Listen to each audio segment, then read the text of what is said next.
Hello, this is Brian, and I am here with the delightful Tom Hicks, who is manager for academic success and support at Oakton Community College. I've known Tom for a few years, and I would say, in addition to his title and what he does at Oakton, he cooks mean chili as well. Is another dimension to Tom Hicks. And I just want to say thank you, Tom, for your willingness to do this. And really appreciate you being here today.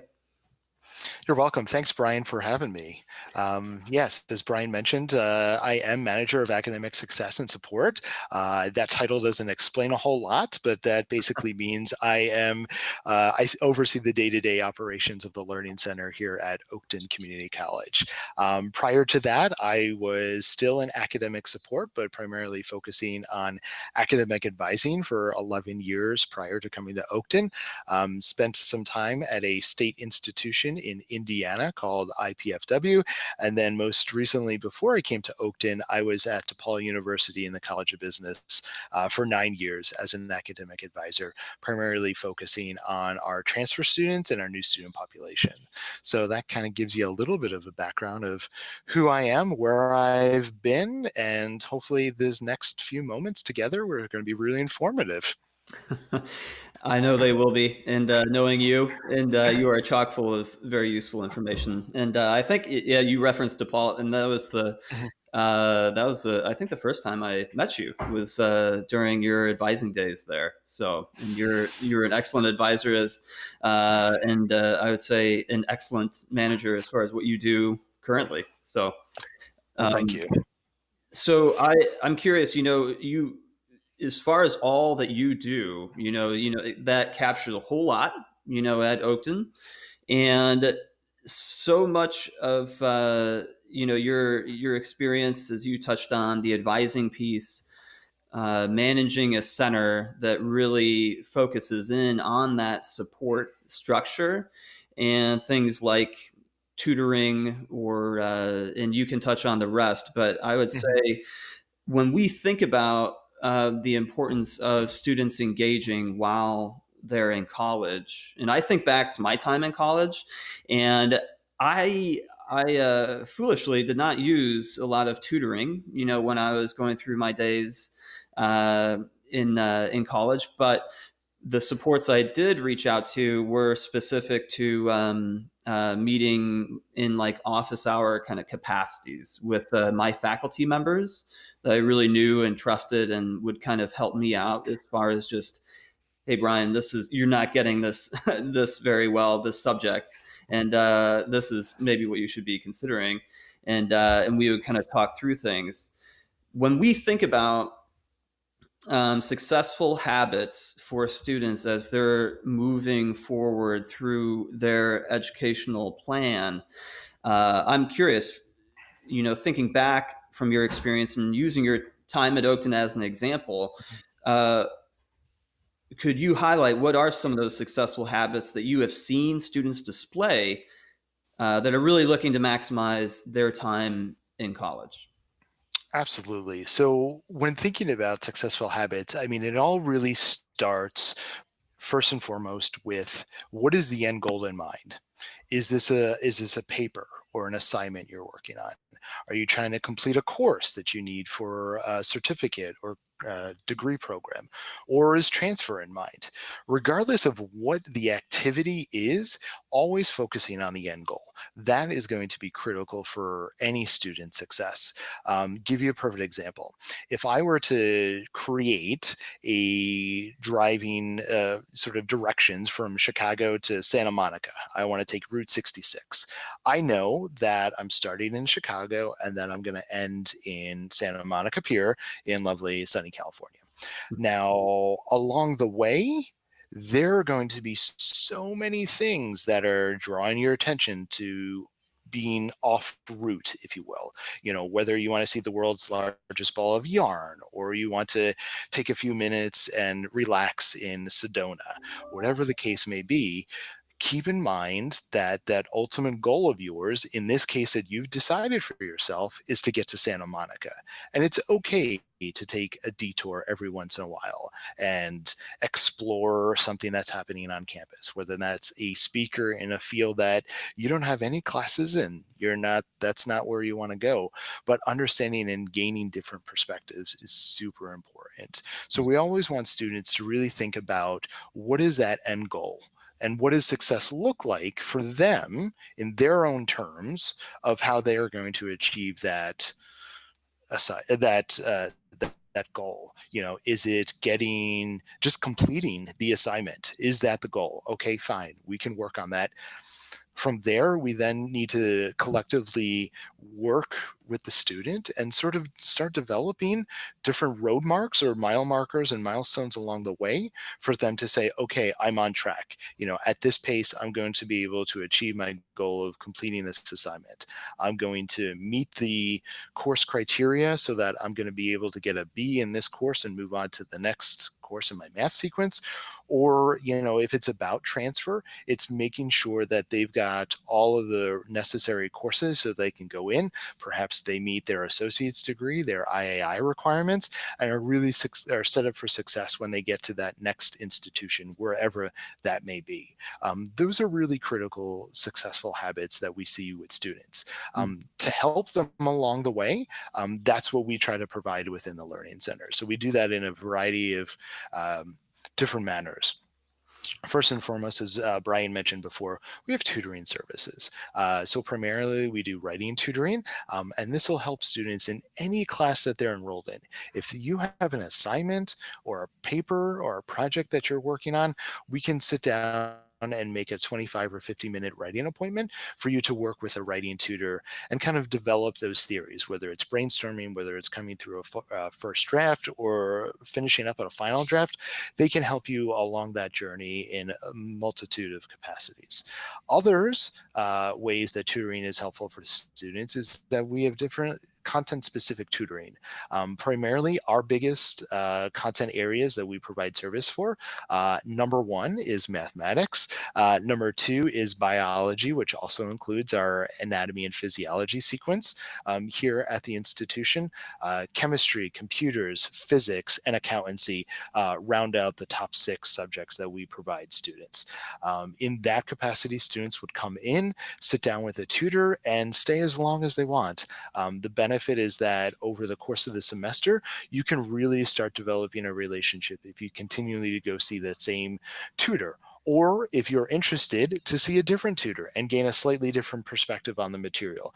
And that's the benefit about Oakton and the experience that you can have as a student, is that it's not just one size fits all. There's different perspectives, there's different life experiences that our tutors or staff or faculty have had that can help guide you and you can learn from their experiences to be able to make a more informed decision on your own. In addition to that, we have 3 learning specialists who work within the center.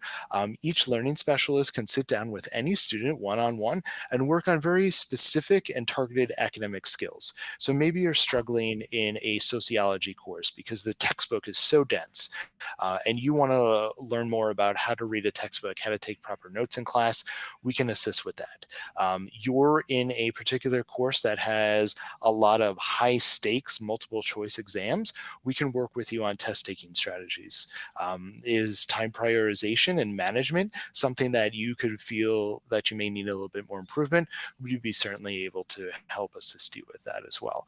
So those are just a few of the ways that we've been able to help students meet their academic and professional achievement and goals within the Oakton structure.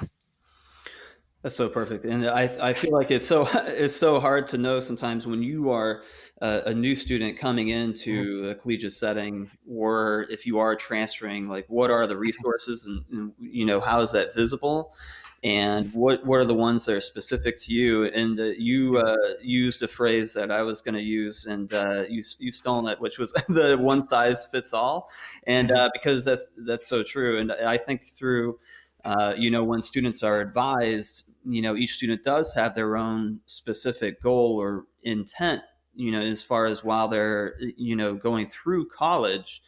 And that is there is that personalized approach. And I feel like that's been something that's, been really fostered and developed over the years, pertaining to those kinds of workshops or resources or mhm, skills.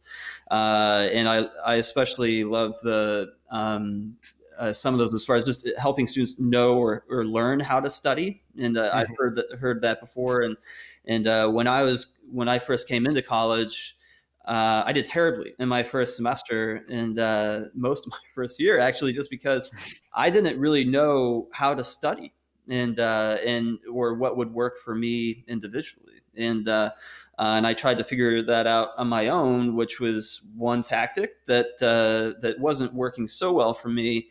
And it took some trial and error, but having other resources around that can assist as far as really assessing that, and that it's not an isolated journey, but you do have people and resources around you that are there to assist you kind of hit those goals. mhm, So, but I was curious. You've mentioned some different things that students can do, while they're going through college to help as far as maximizing their time. But are there any? Okay, so when I think through some resources, I know like Khan Academy was one kind of thing mhm. that students could kind of on their own, go through and brush up on a subject or this or that. And all of this stuff has changed so much over the years. Would you point out any like practical tools or resources that you would want to highlight that come to mind for you? Beyond the individual connections with some of those workshops or resources, anything else, practical tools or tips, things like Mm. that you would highlight. Well, I think one practical tool and tip that is often overlooked is that when you come to an institution, in this case, Oakton, you really need to start developing your own personal network. If you think of LinkedIn, it's an opportunity for you to connect with somebody you've met at a conference. But in this case, I really try to impress upon students is that when they get into that class for the first time, to do a couple things that may be out of their comfort zone. One, I'd like them to introduce themselves personally to one or two other students in the class. This provides a sort of built-in study group and or support network for others. Because if you're right, if we're doing things in isolation, then it becomes easy to be complacent. It becomes easier to fall behind if you miss a day of class, or perhaps you picked up something in the notes that your person in this now smaller network missed. And that's something that is irreplaceable. because as much as I want to be able to give support to the student, I'm not sitting next to them in the class. Mm. I'm not, hearing what the faculty member is sharing, receiving the same assignments, the notes, all that good stuff. So if a student can establish just a few connections in each one of their classes, that's paramount Mm. for their success. The other thing too, that I want to sort of, if I were to give you a visual, if you go back to kindergarten and you were to draw a house, right? That house has a roof, it has two walls, it's got a bottom. So really, realistically, it's a pentagon. And if you think about that, there's really 5 distinct places on campus that a student needs to be interacting with, at least on a semester basis, if not more frequently. Mm. First and foremost, and not picking which part of the house or the corners are these different areas, but embedded in that is absolutely your faculty members for that semester. We ask our faculty members, if they're part of the persistence project, to reach out to students and have conversations with them. I always like to tell students that they should reverse it, and they too should be doing their own persistence project with the faculty member, making sure that they're reaching out to them and visiting them in office hours, communicating with them via email if they missed something in class or wanted a clarification. These are really great ways to stay engaged. So Mm. that's one point. The other point is absolutely, and this is near and dear to my heart, so keeping a constant relationship with your academic advisor. Do you have that educational plan? As we kind of referenced earlier, starting with the end goal in mind, that's a really easy way to make sure you're staying on track. Mm. So I absolutely recommend OATS. Shameless plug for ourselves, the Learning Center, because we do provide academic support outside the classroom for students. And it could be as simple as meeting with one of our tutors or just hanging out in our space. Mm. We can potentially talk about it later, but one of the benefits of the Learning Center is that we do have the capacity for students to work on their assignments independent or with a tutor, and just providing them something that is a space that's welcoming for them to get their work done is really important. I would also recommend in there our wonderful friends in CTC, the Career and Transfer Center, for a variety of reasons. We put students and they develop a plan and they've always wanted to be an accountant, and that could be true. Let's make sure that plan is realistic and what that looks like and what it entails and where there are opportunities that they could be doing now as a current student, future perhaps as a transfer student, to sort of learn more and explore. The ultimate question is, what problems are you going to be solving when you're working? Because ultimately, again, you can answer that question, you then start working backwards, and that's going to help you better inform your conversation with your advisor, so you can pick classes that are more relevant to you. And then last but not least is some of the other student services that we have on campus.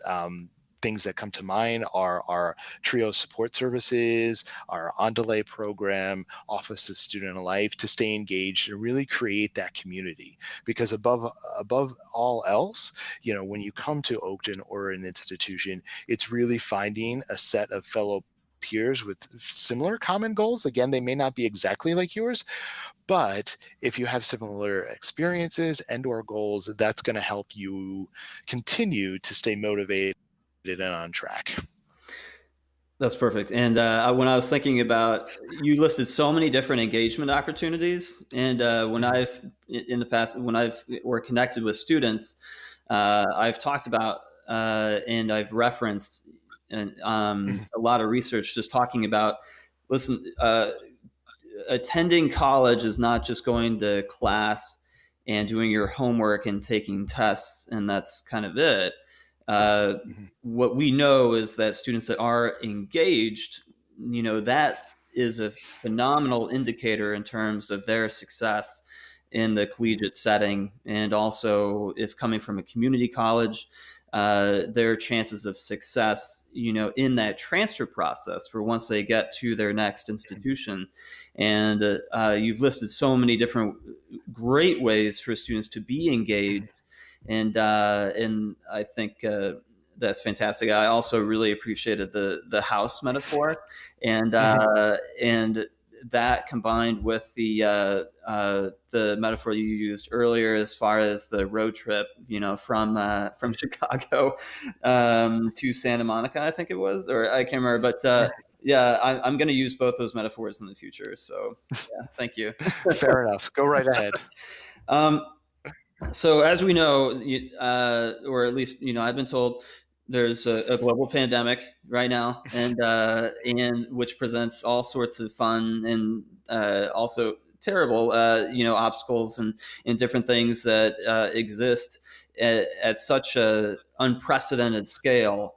And I've talked to people, there's challenges, but there's also opportunities in the midst of something like this. But it's posed so many uh, uh, just different challenges within this culture of higher education. And I'd be curious to get your viewpoint as far as what does exist from both those challenges and opportunities during this pandemic for students that are looking to engage in things like what you've mentioned.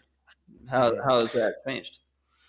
Yeah, I mean, for sure, there are certainly some challenges. One of the biggest, you know, aspects of our tutoring is the face-to-face interaction. I'm sitting next to you. We're working on the Pythagorean theory, and I can literally see as you're writing out if there's a mistake or if you're missing a step, so on and so forth, and sort of in real time correct you, sort of explain the process behind it, and then from there I can pick up on your nonverbal cues. Are you, do you seem like you're engaged with the material? Are you just completely lost? Some of that does not translate well with video conferencing software. Where we try our best. We've moved to a Zoom platform for our math tutoring as an example, because the whiteboard feature works really well, and we can, as best as we can, replicate that face-to-face stuff. I worry a little bit. One of the parts of both of our learning centers is that we have an anatomical model section where we have models of the ear, the eye, the heart, the lungs, so on and so forth. Students will come in, physically touch those things, look at the different parts of it, the arteries, the tendons, all that wonderful stuff, and really learn through that tactile approach. I worry sometimes for students who do engage in that type of learning, how is that translating to a remote environment? So that becomes something that, we can't send you the model. So, it's going to put a little bit more stress and challenge onto the student to sort of adapt and figure out new ways. But that's where the opportunities start, is it's really challenging us to think about how we communicate with one another, how we prioritize our work, whether it's a student, whether it's a staff member, how are we taking advantage of the time and the resources that we do have in front of us? Hmm.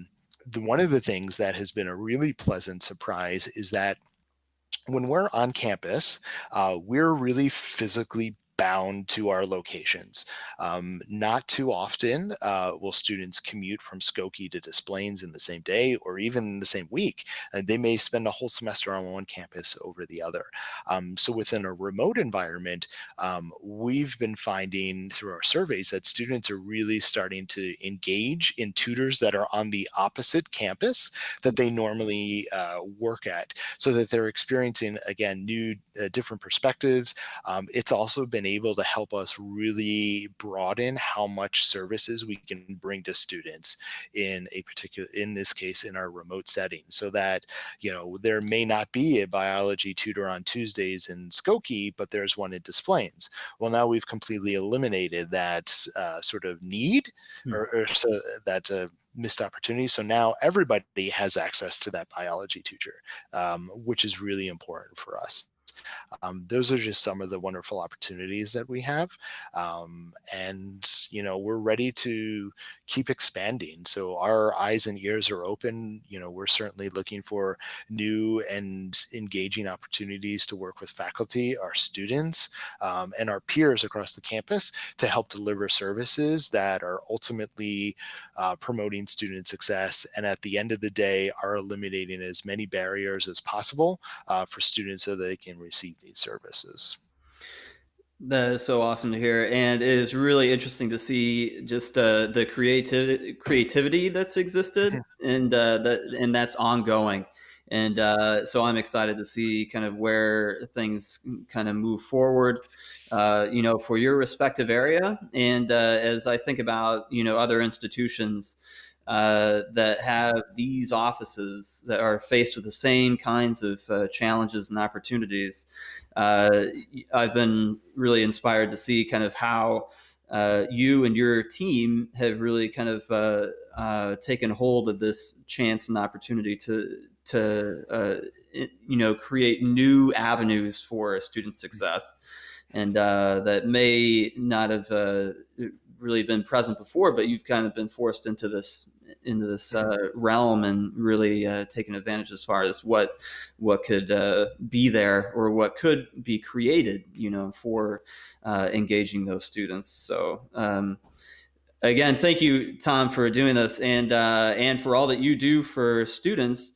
I know you've referenced a lot of resources and different things, both within Oakton Community College specifically, but things like the IAI, those things I'll include within the description of this video for anyone interested to check out. But if you are a student at Oakton, go to the Learning Center, and if you are not an Oakton student, go to the what would be a similar center or resource at your respective institution. So, thank you again, Tom.